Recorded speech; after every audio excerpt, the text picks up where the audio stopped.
코로나19 상황이 길어지면서 많은 사람들이 힘들고 또 어려워하지요.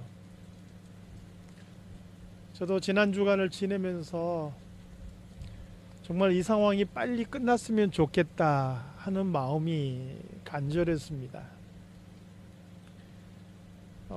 개인들만 어려운 게 아니라 기업도 어렵고 또 교회들도 많이 어렵고 힘들죠. 더군다나 교회는 주일날 집회라는 그런 문제 때문에 사회적으로 여러 가지 지금 갈등을 불러일으키는 하나의 그 핵심이 되고 있는 것 같습니다.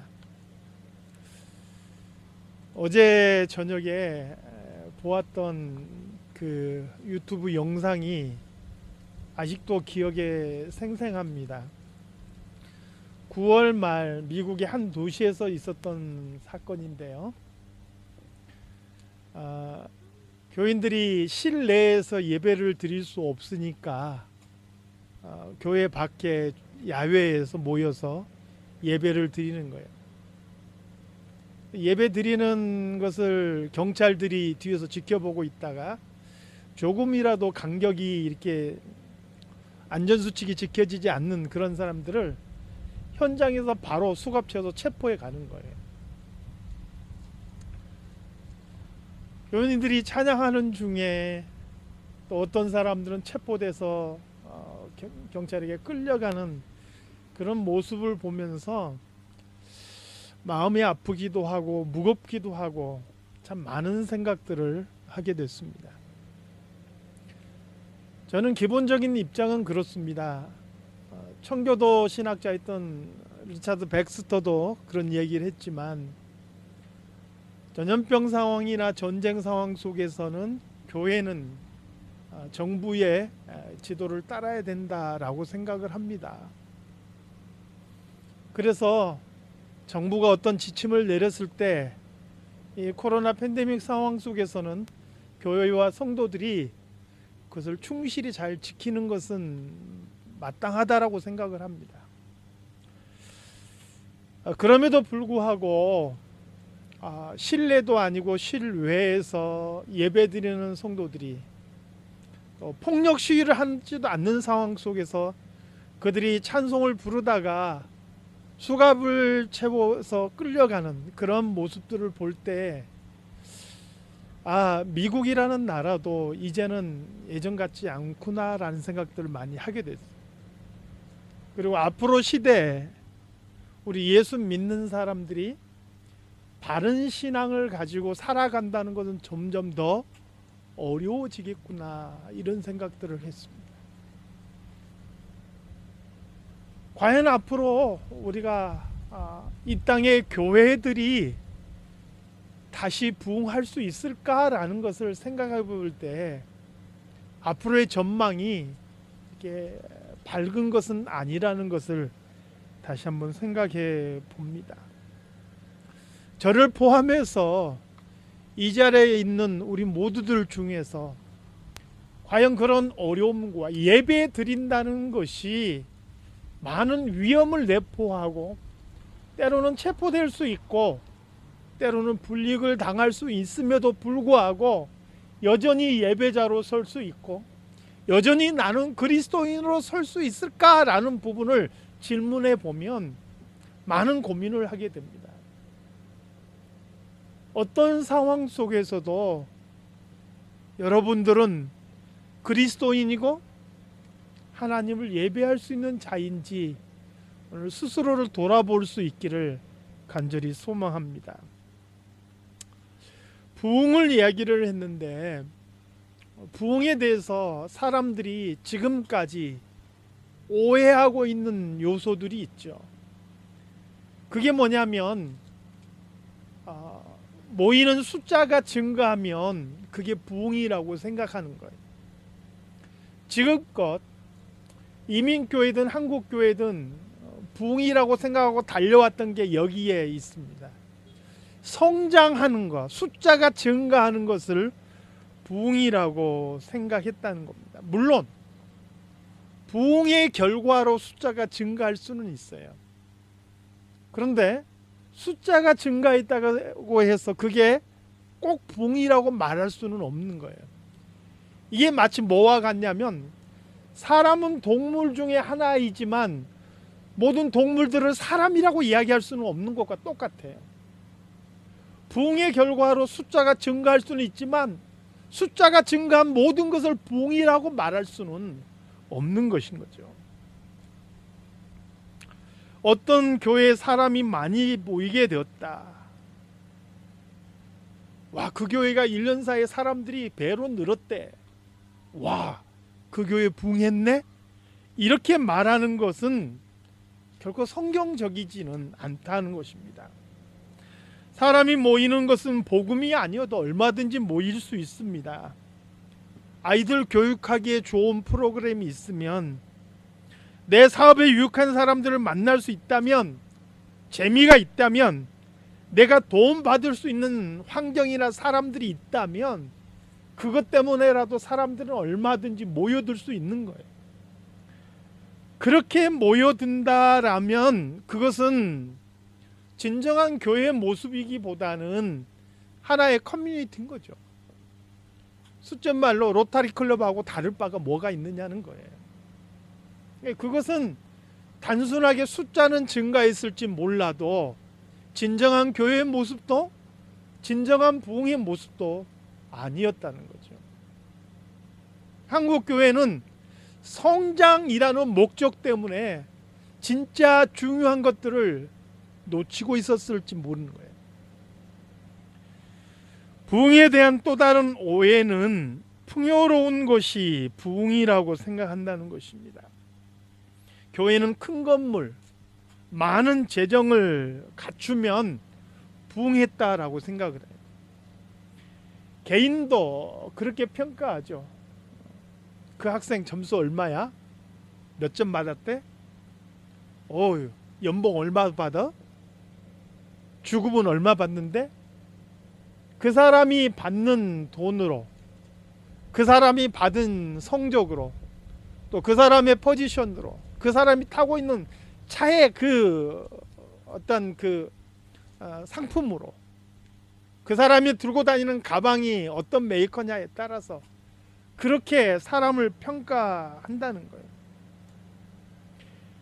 계시록에 나오는 초대 아시아의 7교회가 있는데요, 어쩌면 그 중에서 가장 부유했고 가장 풍요로웠던 교회가 라오디게아 교회였을 거예요. 그들 스스로도 나는 부자라, 부유하여 조금도 부족한 것이 없구나, 이렇게 말했을 정도니까 그 지역 자체가 부유했고요. 그래서 교회도 부자고 부유하고 풍성했어요. 그런데 주님께서는 그 교회를 향해서 이렇게 말씀하십니다.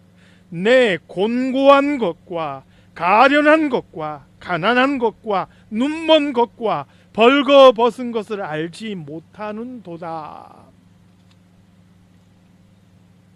단지 외적인 풍요함이, 부요함이, 보이는 화려함이 부흥이 아니라는 것을 보여주는 것이죠.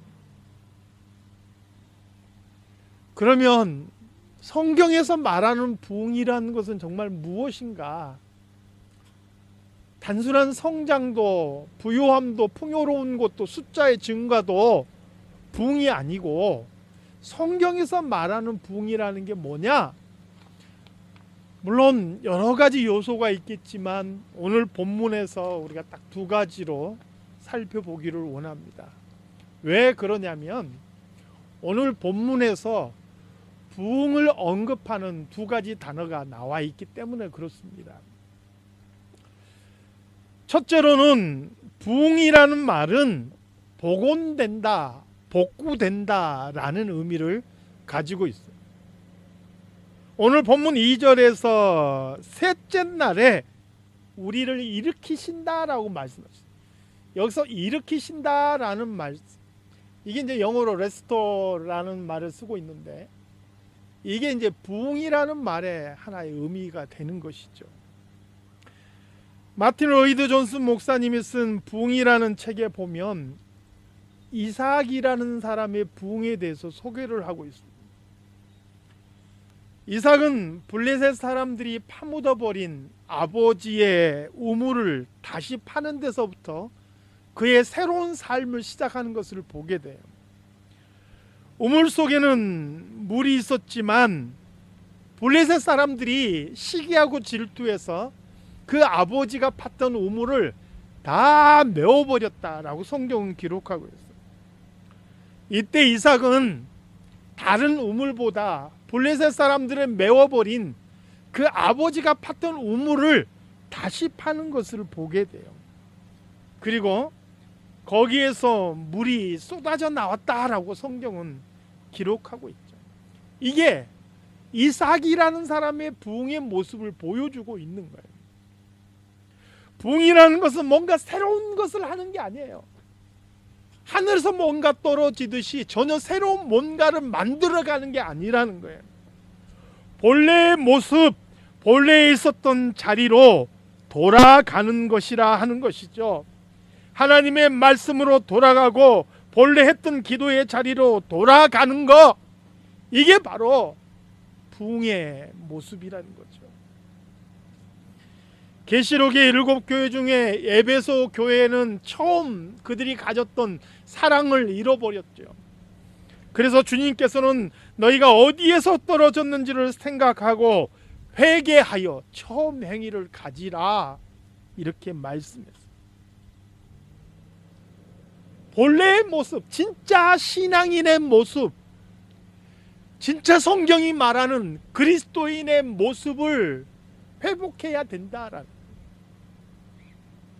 지금까지 우리가 숫자를 생각하고 물질의 풍요를 생각하고 보이는 화려함을 생각했다면, 그게 부흥이라고 생각했다면, 교회도 그렇고 개인도 마찬가지예요.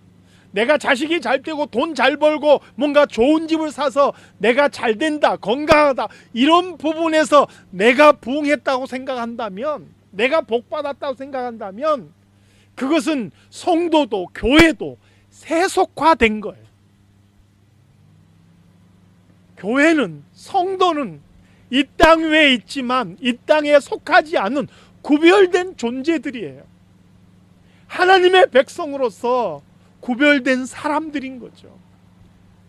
그런 교회와 성도들이 세상과 다를 바 없고 세상 사람들의 가치와 똑같이 생각한다면 그것은 세속화라고 표현하는 것이죠.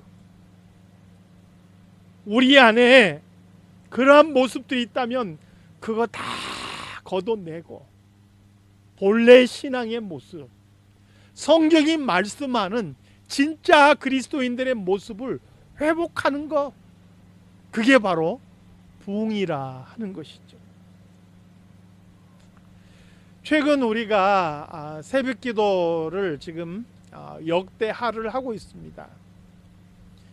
11기 상, 11기 하, 그 다음에 역대상, 역대하 쭉 계속 하고 있는데, 사실 왕들이 바뀌면서 여러 가지 스토리는 바뀌는 것 같지만 거기서 전해주는 메시지는 정말 한결같지요. 그래서 똑같은 내용들이 계속 반복되는 것을 보게 됩니다. 하나님 앞에서 온전한 믿음을 회복하고 말씀대로 살아가면 하나님께서 그 사람들과 함께 하시고 그들이 형통하게 되는 거예요. 말씀을 떠나면 결국은 그것이 곧 자신들에게 화로 돌아오는 것을 보게 되죠. 그런 와중에 이스라엘의 위대한 개혁 왕들이 나타나게 돼요. 하나님 앞에서 위대한 개혁을 이루는 왕들이 나타나게 되는데, 그들의 공통적인 모습들, 개혁이 어떻게 시작했는지를 쭉 정리를 해보면 크게 4가지예요. 첫 번째는 우상으로 더럽혀진 성전을 청결하게 하는 거예요. 성전 안에 들어와 있는 온갖 잡스러운 것들을 다 깨끗하게 정리해내는 거예요. 두 번째는 그들 사회 속에 만연해 있는 온갖 우상을 다 불태우는 거예요. 세 번째는 그들이 등한시했던 바른 제사, 온전한 제사를 회복하는 것이죠. 그리고 마지막으로 하나님의 말씀, 그 율법을 좇아서 그대로 준행하고 행하는 거예요. 이게 바로 개혁의 모습이었어요. 근데 이게 정말 새로운 거냐? 그렇지 않다는 거예요. 그들 삶 속에서 세속화되었고 변질되고 왜곡됐던 모든 것을 걷어내고 불태워버리고 본래 있었던 순수한 하나님 백성으로서의 모습으로 돌아가고자 하는 게 바로 개혁이었다는 거예요. 그게 바로 성경이 말하는 부흥의 모습인 것이죠. 사랑하는 성도 여러분, 우리 안에 들어와 있는 세상의 욕망이 있다면, 우리 안에 들어와 있는 죄가 있다면, 내가 하나님 말씀보다 앞세우고 살아갔던 그 어떠한 이념이나 사상이나 욕심들이 있다면 그 모든 것들을 걷어낼 수 있기를 바랍니다. 그러면 우리 개인의 삶이 달라집니다. 그리스도인으로서 새로워진 삶을 살아갈 수가 있게 되는 거예요. 내 삶에서 그렇게 나를 꽉 메우고 있는 것들을 걷어내면 그때서야 거기서부터 예수 그리스도로 말미암은 생명의 샘물이 솟아오르게 된다 하는 것이죠. 교회도 마찬가지입니다. 말씀드렸다시피 그동안 교회는 성장이라는 목적에 빠져서 많은 것들을 등한시하고 외면하며 살았어요. 그러니까 정말 교회에서 교인들에게 가르쳐야 될 하나님의 말씀과 교리와 또 삶의 중요한 원리들은 등한시하고 어떻게 하면 교인들이 좋아할까? 어떻게 하면 교인들이 모일까? 온갖 초점이 거기에 맞춰져 있어요. 어떻게 하면 하나님을 기쁘시게 할까가 아니라 어떻게 하면 교인들이 좋아해서 모일 수 있을까? 성장에 초점이 맞춰져 있었던 거예요. 그러다 보니까 교회 성장을 위한 수많은 프로그램들은 개발이 되었는데 교인들은 전혀 성숙되지 못한 거예요. 숫자는 많아졌는데 어린아이와 같은 수많은 교인들만 양산해 내게 된 거예요.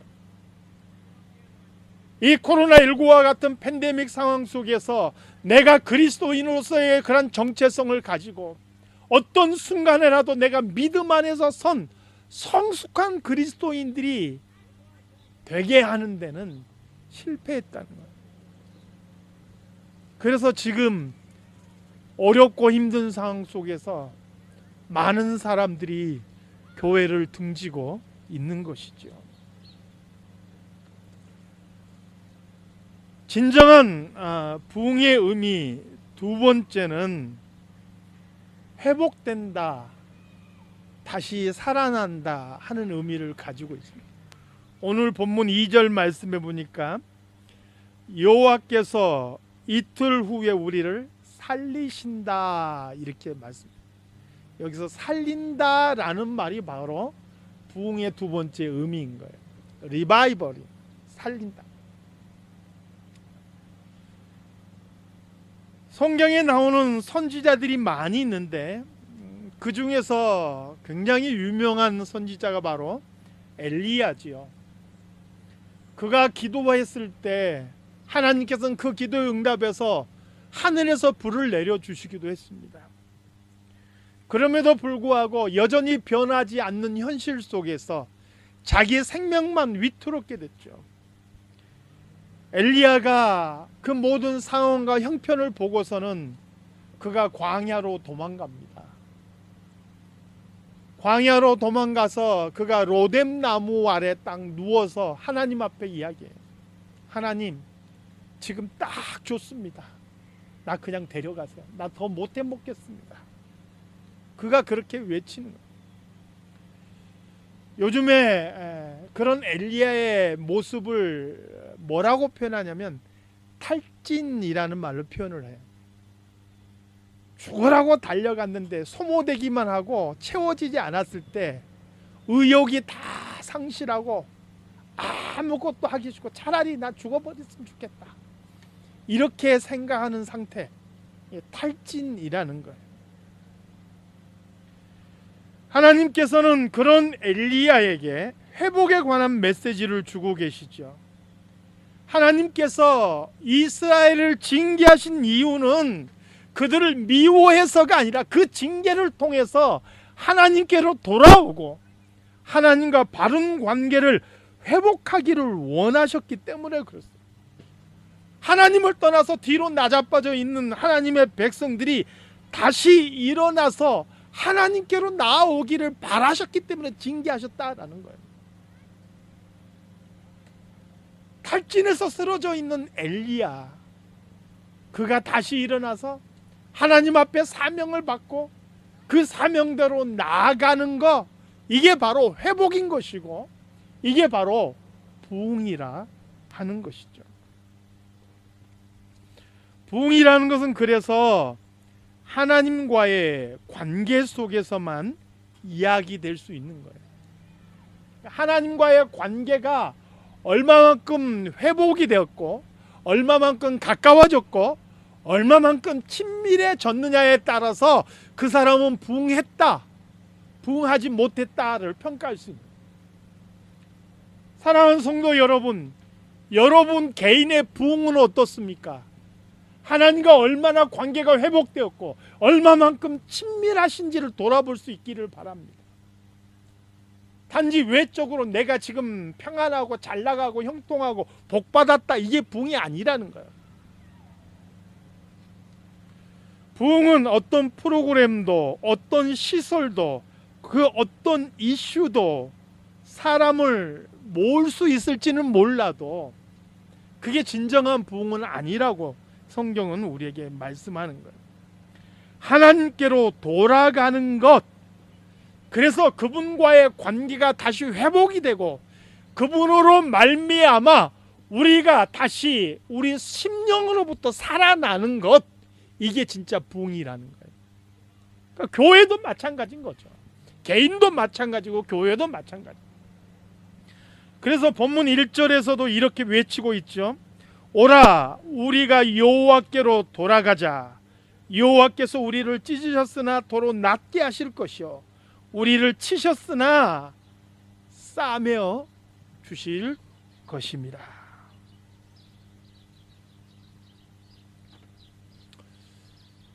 저는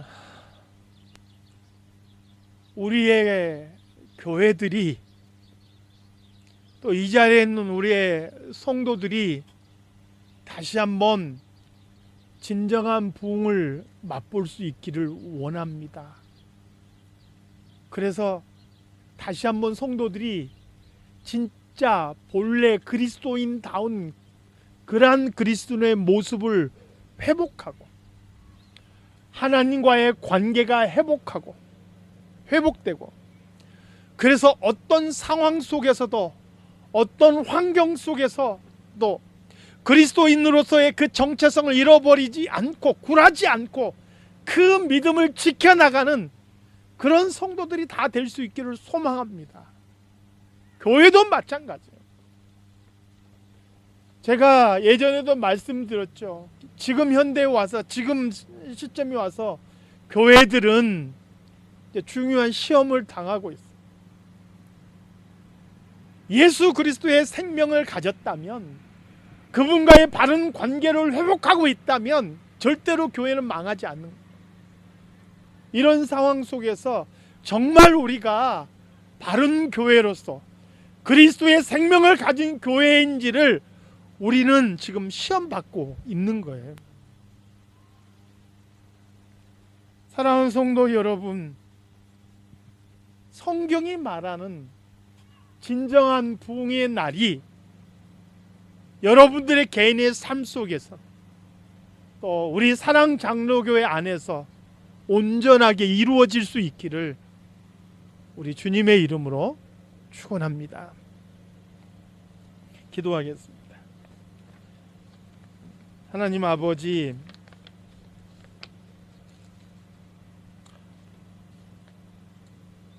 정말 세상이 힘들고 어려워지고 있습니다. 안정돼 가고 있던 이곳의 코로나 상황도 다시금 어렵고 힘들어집니다. 곳곳이 다시 폐쇄되는 곳도 있습니다. 이런 속에서 우리가 믿음을 지키고 하나님의 백성으로서 살아간다는 것도 결코 쉽지 않은 것을 깨닫게 됩니다. 하나님, 우리를 돌아보아 주시고 우리를 긍휼히 여겨 주시옵소서. 우리 안에 하나님과의 관계들이 다시 한번 온전히 회복되게 하시고 바른 믿음, 바른 신앙 속에서 우리가 진정한 부흥을 꿈꾸며 소망하며 나아갈 수 있게 도와주시옵소서. 하나님 아버지, 빌라델비아 교회처럼 비록 작을지라도 하나님 앞에 온전한 믿음으로, 온전한 신앙으로 그렇게 굳건하게 설 수 있는 우리 모든 성도들, 또 우리 사랑장로교회가 될 수 있도록 주님 도와주시옵소서. 거룩하신 예수 그리스도 이름으로 기도드리옵나이다. 아멘.